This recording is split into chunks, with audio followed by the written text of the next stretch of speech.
안녕하십니까. 즐거운 개인 택시 소원관입니다.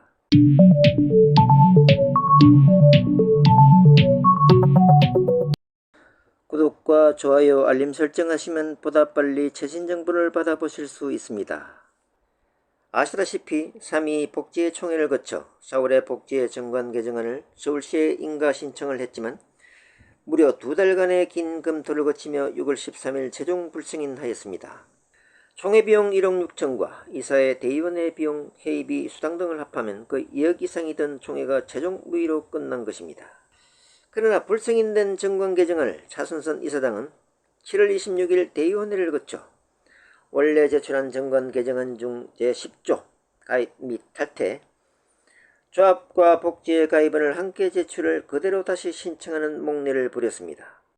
하지만 이 수정안조차 크나큰 문제를 안고 있는 수정 개정안으로 서울시 인가가 날 가능성이 거의 없습니다. 저는 이미 좀비 상태인 복지에 제대로 접근하여 해결하지 않고 오직 죄 없는 신규자를 의무 가입시키고 탈회를 금지하여 유지하려는 조합의 대책이 결과적으로 조합 미래에 큰 위협이 된다고 생각하여 수없이 바른 대책을 세우라고 했으며 대책까지 올렸습니다만 조합의 생각은 변하지 않았습니다. 즐거운 개인 택시 복지의 대책입니다. 1. 좀비 복지의 가산점 전면 폐지 후 재설계. 2. 좀비 복지의 해산 후 청산. 3. 외부 컨설팅 상계 복수 용역 후 결과 무조건 수용. 4. 결정 시까지 적시 좀비 복지의 운영 전면 중단. 이번에 낸 수정안도 서울시가 보면 어이가 없을 내용이고 성인될 리도 없지만 그래도 걱정하는 마음으로 다음과 같은 내용의 민원을 올렸습니다. 제목은 서울 개인택시조합 정관 일부 개정은 불승인해야 합니다. 현재 정관은 제일 중요한 정관 제1조 목적, 조합원의 자발적인 참여와 협력을 바탕으로 건전한 발전에 기여하고 조합원의 지위 향상을 도모함을 목적으로 한다. 즉, 현 정관은 제1조 목적에서부터 조합원의 복지의 가입과 탈의 자유를 보장하고 있는데 이미 복지의 내부 암적인 존재인 가산점 문제로 22년 2월부터 모라토리움이 발생하기 시작. 현재 퇴직 후 즉시 지급해야 하는 이직 1호금 미지급금이 이미 2년치 추정 600억이 넘어선 상태에서 근본적인 문제부터 해결하지 않고 신규 가입자들을 조합 가입 시 의무 가입이라는 족쇄를 채워 희생시켜 자기들 손해를 회피하려고 하는 있을 수 없는 조직적 폭력을 행사하려고 하고 있습니다. 게다가 이번 수정 정관 일부 개정안은 자가당착적 수정안으로 개정하려는 정관 10조 가입 및 탈퇴는 현재 정관 제11조 조합원의 권리를 정면으로 위반하는 규정이라 심사할 필요조차 없는 것으로 즉시 반려해야 합니다. 현재 정관 제11조 조합의 권리 사항에는 보다시피 사업회의 가입 및 탈퇴가 조합원의 권리라고 명시되어 있는데 이번에 신청하는 정관 개정안 제10조는 복지의 가입원을 조합 가입원과 함께 제출로 의무 가입하게 개정하는 것으로 10조에는 의무 가입하게 개정하고 11조에는 조합원의 권리라 본인의 의사에 따라 한다고 하는 말도 안 되는 앞뒤가 정반대로 충돌하는 정관 개정안입니다.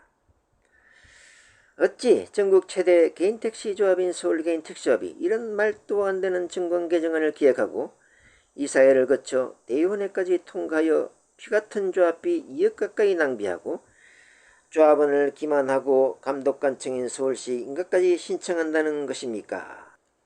기본적으로 전혀 논리에 맞지 않는 개정안으로 심사할 필요조차 없는 개정안이니 즉시 반려해 주시기를 바랍니다.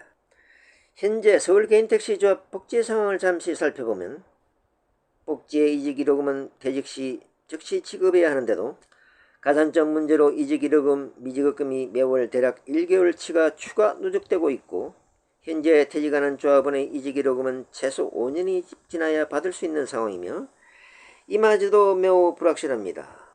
게다가 매월 200명 내지 300명 회원이 탈의하고 있고 날이 갈수록 가속되고 있어서 갈수록 미지급금 누적도 가속되고 있으며 탈의한 회원은 조합을 상대로 할당한 벌금 청구 소송을 하는 등 이미 복지에는 손을 쓸 수 없는 좀비 파산 상태입니다. 현재 복지에는 그냥 폭포로 흘러가는 급류에 노도 없는 복지의 바지선이 탈의한 11,000여 명을 제외한 38,000여 회원과 이미 퇴직하고도 받지 못한 추정 3,000여 명, 탈의하고 원금조차 못 받고 있는 몇천 명 탈의자를 태우고 추락하는 폭포로 향하고 있는 모양입니다. 이와 같은 상황인데 이런 복지에 신규자를 의무가입시켜 이들이 죽어야 내가 살 수 있다는 게 현조합 차순선 이사장, 이사 대의원들의 이해하기 어려운 작태입니다. 이게 말이 됩니까? 신규자가 이런 상황을 알면 가입할 사람이 누가 있을까요? 신규자들은 매매상을 통해 이미 복지의 상황을 소상히 파악하고 있는데 서울 개인 택시를 하고 싶어 준비해온 사람들이 조합에 가입하지 않으면 공제에 가입할 수 없어 울며 기사 먹기로 억지로 가입하게 된다면 얼마나 억울하겠습니까? 또한 어쩔 수 없이 복지의 가입원과 조합 가입 신청서를 같이 내더라도 가입 후 바로 복지의 탈회원을 내면 탈회가 되는데 왜 이런 무의미한 조항을 정관에 넣으려는 것일까요? 혹시 모르고 탈회하지 않는 것 같은 유행수를 노리거나 복지회원들에게 신규자는 의무가입이니 안심하라는 김원용 정관 개정안이 아닐까 하는 생각이 강하게 듭니다. 정관이 무엇입니까? 누구나 한 번만 보면 바로 알 수 있게 일목요연하게 정리되고 어렵지 않게 해야 하는데 이런 뻔한 속임수 조항을 넣었어야 되겠습니까? 정관에 이런 장난질을 해도 됩니까? 즉, 내 돈 수천만이 나라를 이기라 이해가 안 가는 건 아니지만 그렇다고 내가 살기 위해 신규자를 조직적으로 이런 부실단체에 끌어넣는 것은 조폭들이나 할 짓이 아닐까요? 죽어야 할 조직이 죽지 않으면 암이 되고 꼬리가 몸통을 흔들면 조합 전체가 죽습니다. 이제라도 빠른 대책으로 더 이상 피해를 키우지 마시기를 바랍니다. 즐거운 개인택시 복지 대책을 다시 한번 말씀드립니다. 1. 좀비 복지의 가산점 전면 폐지 후 재설계. 2. 좀비 복지의 해산 후 청산. 3. 외부 컨설팅 3개 복수 용역 후 결과 무조건 수용. 4. 결정 시까지 적시 좀비 복지의 운영 전면 중단. 더 이상 미룰 수 없습니다. 구독과 좋아요, 알림 설정을 하시면 보다 빨리 최신 정보를 받아보실 수 있습니다. 감사합니다.